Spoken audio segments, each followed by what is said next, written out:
उधर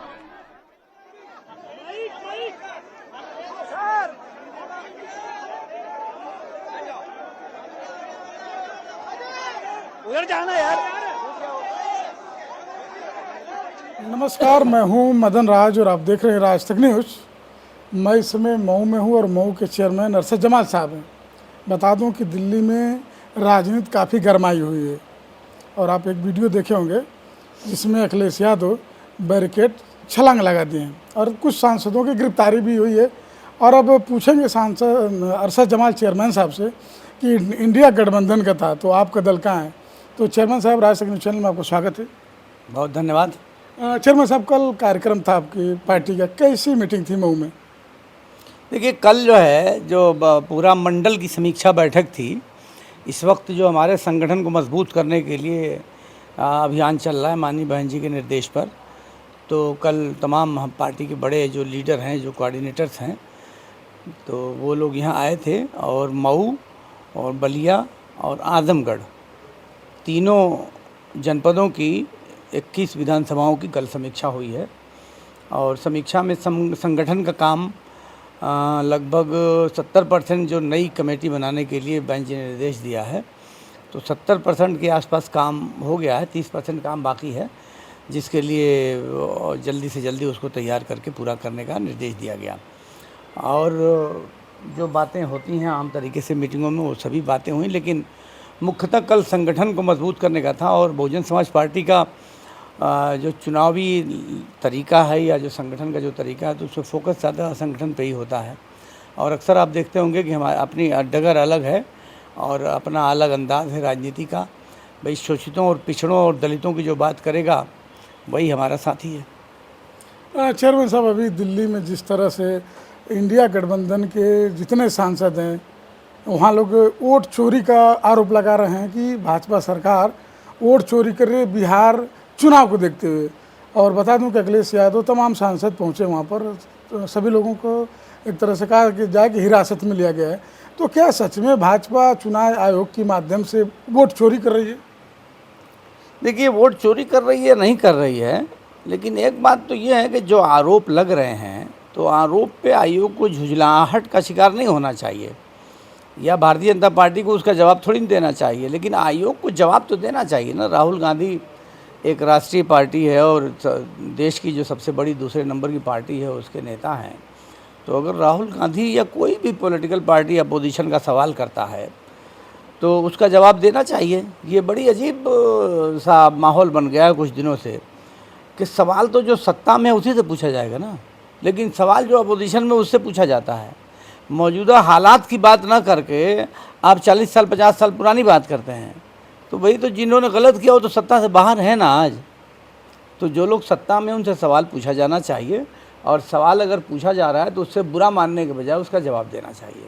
अगर निर्वाचन आयोग पे कोई आरोप लग रहा है तो निर्वाचन आयोग दाहिने बाएं काहे हो रहा है, उसका जवाब देना कि भाई ये ऐसा संभव है या नहीं है, उनका आरोप सही है या गलत है, तो ख़त्म हो जाएगी। जनता में भी भ्रम की स्थिति बनी हुई है। तो अगर आज कुछ लोगों ने धरना प्रदर्शन किया है तो उसी का रिएक्शन रहा होगा। हमारी पार्टी उसमें शामिल नहीं है। चेयरमैन साहब, हमारा सवाल है कि जब राहुल गांधी जी आरोप लगाए चुनाव आयोग पर, तो उसने कहा कि आप एफिडेविट कर दीजिए, तो वो लिख कर दिए नहीं। लेकिन अखिलेश यादव जी कह रहे हैं कि जो मैं 2024 में जो चुनाव हुआ था उसमें का चुनाव आयोग अब तक जवाब नहीं दिया। इस पर क्या कहेंगे? देखिए, नंबर एक तो ये कि न एफिडेविट की ज़रूरत है और न लिखित होने की ज़रूरत है। मैं कह रहा हूँ कि अगर आपके मोहल्ले में डकैती पड़ जाए तो पुलिस क्या कहेगी? पहले दरखास्त लेके आओ, कि पहले जाके मदद करेगी। या कोई और कहीं आग लग जाए, कहीं दलदला आ जाए, कहीं तूफान आ जाए, कहीं बड़ी कोई भी घटना हो जाए, तो क्या करेगी पुलिस? ये कहेगी कि भैया दरखास्त अभी हमको मिली नहीं है इसलिए हम कैसे जाएं, कि पहले मदद करेगी। अरे भैया, निर्वाचन आयोग को पुलिस जैसे खुद संज्ञान में लेती है, कोर्ट खुद संज्ञान में लेती है। कोर्ट में अक्सर ऐसा होता है कोई मुकदमा नहीं करता, कोई अपील नहीं की जाती, कोर्ट स्वतः संज्ञान ले लेती है। तो अदालत संज्ञान ले सकती है, तो इनको खुद संज्ञान लेना चाहिए। निर्वाचन आयोग का ये कहना मेरे हिसाब से तो बिल्कुल ही गलत है कि आप उसमें लिख के दीजिए और शपथ पत्र दीजिए। उसकी क्या ज़रूरत है भाई? आपके वो एक पार्टी के बड़े नेता हैं, अगर कुछ कमियां पब्लिक डोमेन में ले आके बता रहे तो आप पब्लिक डोमेन में जवाब दे दीजिए, ख़त्म काम। जैसे उन्होंने प्रेस कॉन्फ्रेंस करके सवाल किया है, वैसे ही आप भी प्रेस कॉन्फ्रेंस करके जवाब दे दीजिए, ख़त्म काम, लेते कि इतना ही किस्सा है। और आप देखते ही हैं कि प्रेस कॉन्फ्रेंस का जवाब तो प्रेस कॉन्फ्रेंस से दिया जाता है। तो अगर उन्होंने प्रेस कॉन्फ्रेंस करके कोई सवाल किया है, कोई आरोप लगाया है, तो आप भी एक प्रेस कॉन्फ्रेंस करिए और प्रेस कॉन्फ्रेंस में जवाब दे दीजिए। और अगर कुछ कमियां हैं तो उसको स्वीकारने में कोई हर्ज नहीं है। आप कह दीजिए कि ठीक है, उसको जांच के दुरुस्त कराया जाएगा। जहां 140 करोड़ की आबादी वाले देश में कम से कम 100 करोड़ मतदाता होंगे, तो जहां 100 करोड़ मतदाता है वहाँ गलतियाँ भी हो सकती हैं। तो निर्वाचन आयोग को उसमें झुझलाना नहीं चाहिए। निर्वाचन आयोग को शालीनता से उसका जवाब देना चाहिए और कहना चाहिए कि भाई आपने कुछ सुझाव हमें दिए हैं, ये अच्छा है, हमारी कमियां कुछ बताई हैं, ये अच्छा है, हम उसकी जांच कराते हैं और जांच करके आपको अवगत कराते हैं। तो चेयरमैन साहब, ये शपथ पत्र वाली बात कैसे आ गई कि शपथ पत्र दें तभी हम मानेंगे? अब आप भी तो बता रहे हैं ना कि कुछ दिनों पहले अभी ये जो चुनाव हुआ था उसमें शपथ पत्र भी दिया अखिलेश था यादव जी माननीय अखिलेश यादव जी ने, तो उसका भी तो जवाब नहीं दिया। नहीं, हम तो इसके इस बात ही को मानते नहीं हैं। शपथ पत्र की कोई ज़रूरत नहीं, ना लिखित सूचना की ज़रूरत है।